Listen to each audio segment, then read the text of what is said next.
La situación de violencia en Sinaloa ya cruzó una línea muy peligrosa. Lo que van a escuchar es otra cosa. Una cadena de casos donde las víctimas son mujeres y donde, de forma presunta, se repiten una y otra vez los mismos nombres y estructuras. Operadores ligados a Iván Archibaldo Guzmán, células asociadas a la organización que el gobierno federal identifica con Jalisco, y un modelo de control que llega bajo la influencia del Mencho y del 03.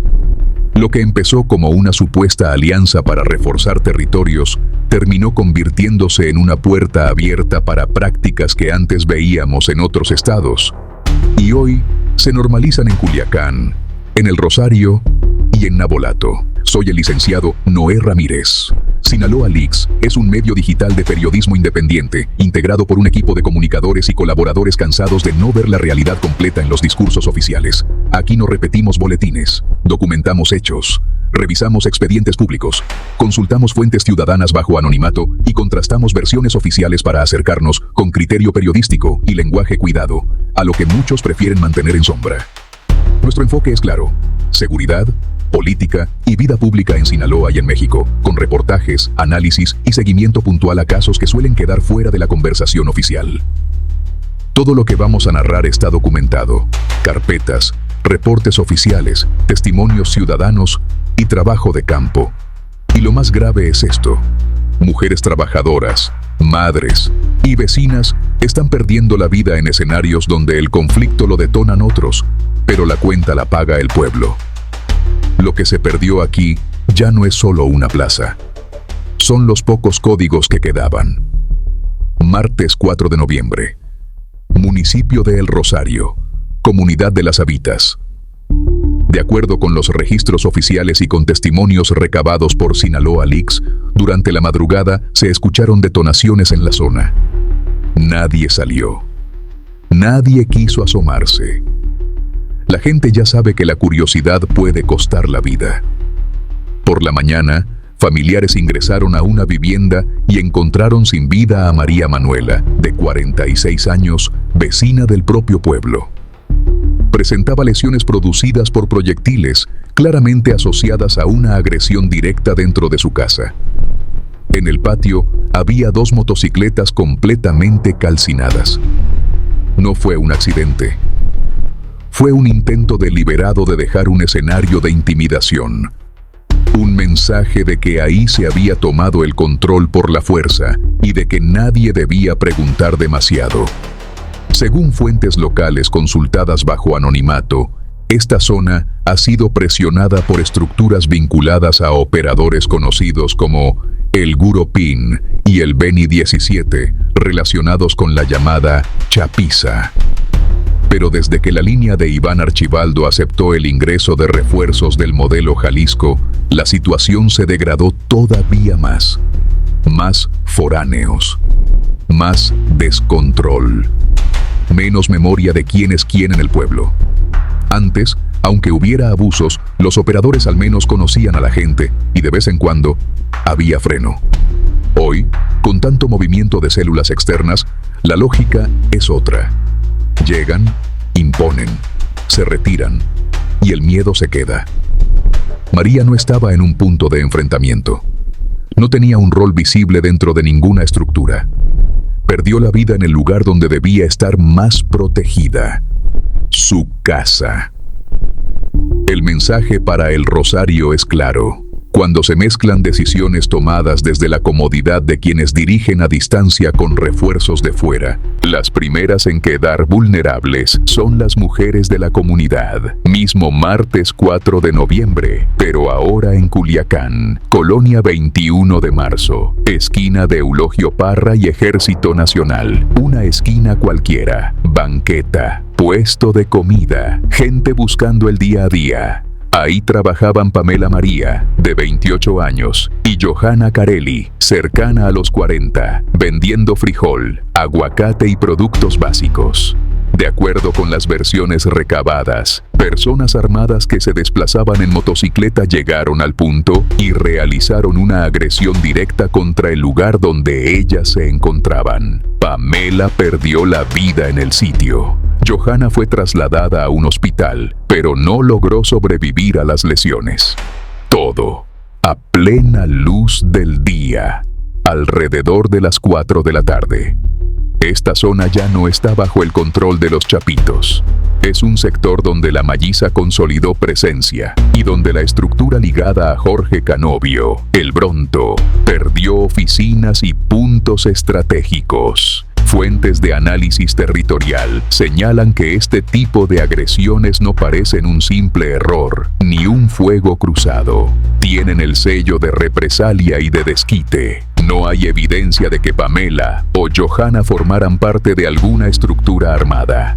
Pero el punto donde trabajaban sí es clave. Sirve para observar movimientos, vigilar accesos y monitorear quién entra y quién sale. La forma en que se ejecutó el ataque, rápida, directa, sin advertencias visibles, habla de un mensaje dirigido en un lugar simbólico. La estructura del Bronto no solo perdió territorio, perdió contención.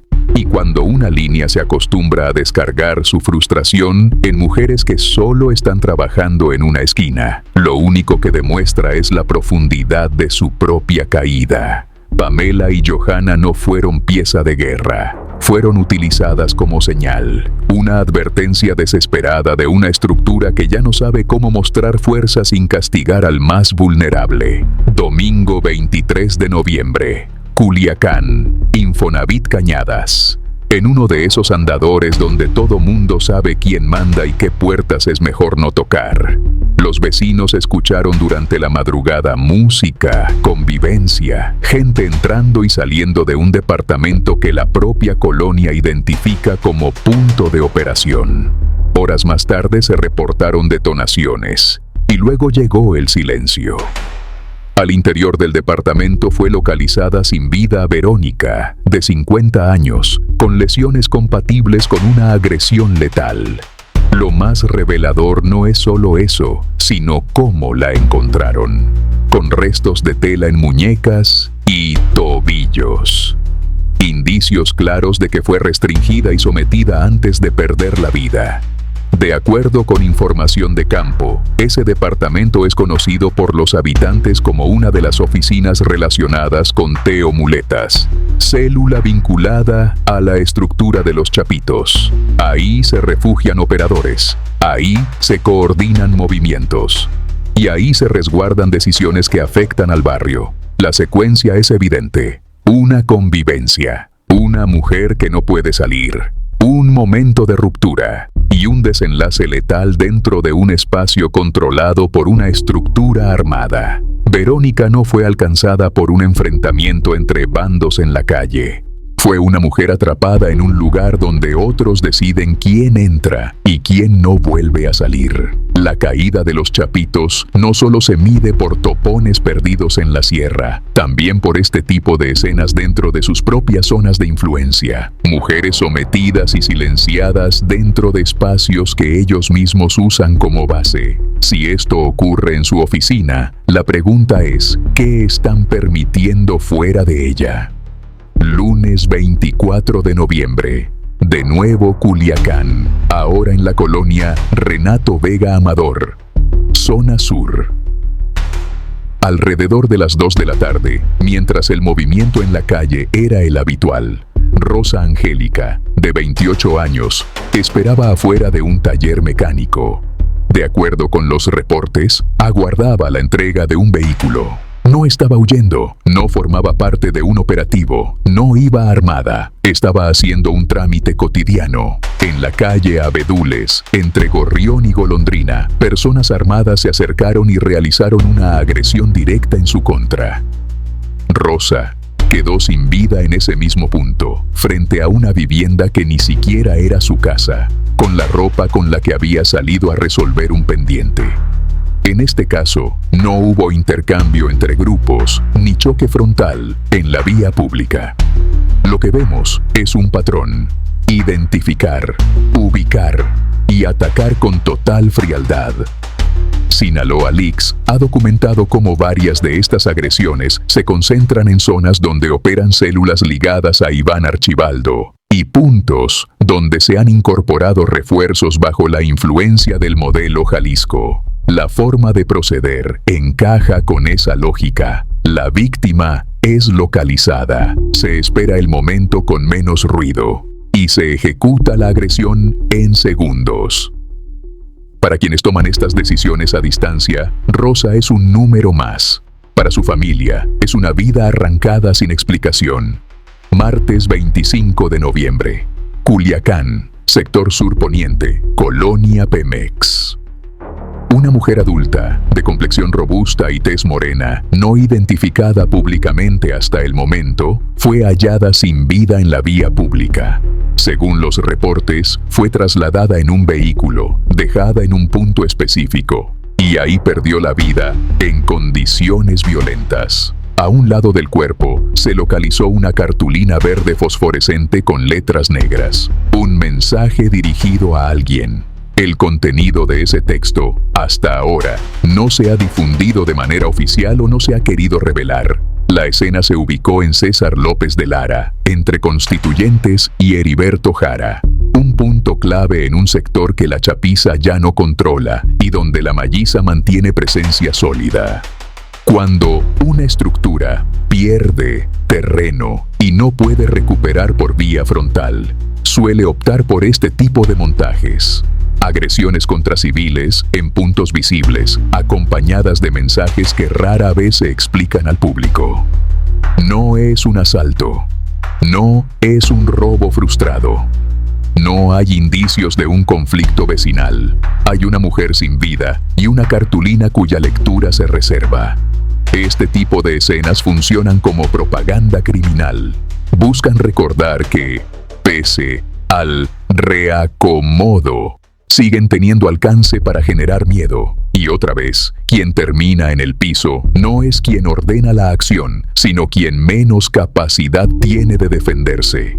Miércoles 26 de noviembre. Zona norte de Culiacán. Sector 6 de enero. Calle Agustina Achoy. Entre Rey Melchor y Francisco Márquez. Una tienda de abarrotes de barrio, de esas donde la casa y el negocio son el mismo espacio. Ahí vivía y trabajaba una mujer en silla de ruedas.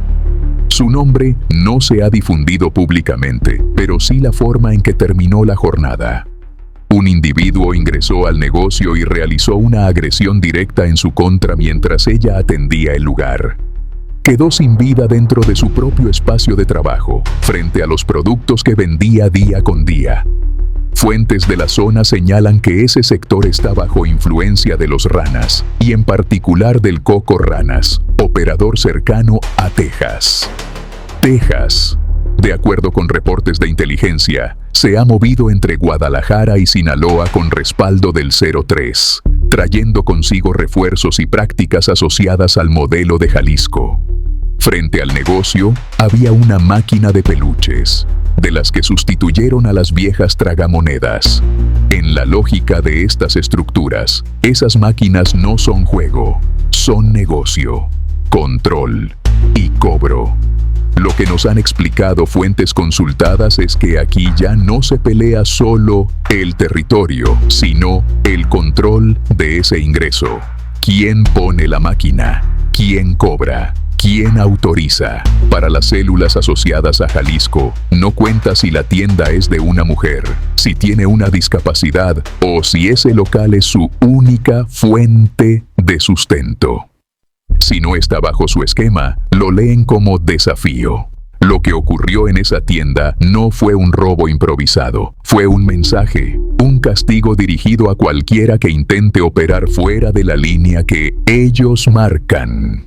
Y esa es la violencia que hoy se está normalizando bajo la estructura que presuntamente responde a Iván y a sus acuerdos con el 03 y su gente. Mismo miércoles 26 de noviembre, Ejido Buenos Aires, Sindicatura de San Pedro, Navolato. Eran alrededor de las 7:45 de la mañana cuando habitantes de la zona reportaron la presencia de un cuerpo a la orilla de un canal de riego, en un tramo rural. Se trataba de una mujer de entre 35 y 40 años, complexión robusta, tez morena clara, vestida con pantalón negro y playera verde. La noche anterior, vecinos recuerdan haber escuchado detonaciones cerca de las 11.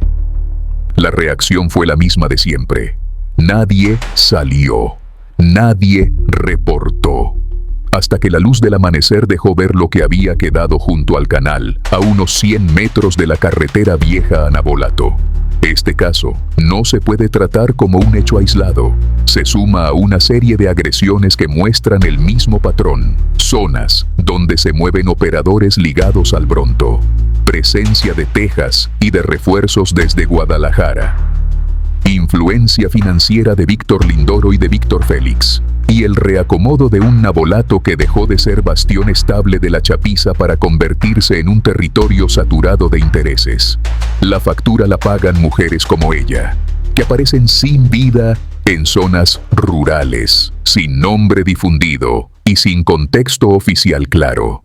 No era un objetivo estratégico con cargo en una estructura. Era una mujer que termina siendo símbolo de lo que se ha perdido en el territorio. Esto no es un Sinaloa resistiendo desde adentro. Es un Sinaloa corroído por permitir que decisiones tomadas por unos cuantos conviertan ejidos y canales en escenarios de miedo. Esta línea de casos no es una coincidencia. No son eventos separados. En cada expediente, en cada calle y cada comunidad se repiten, de forma presunta, los mismos nombres y estructuras.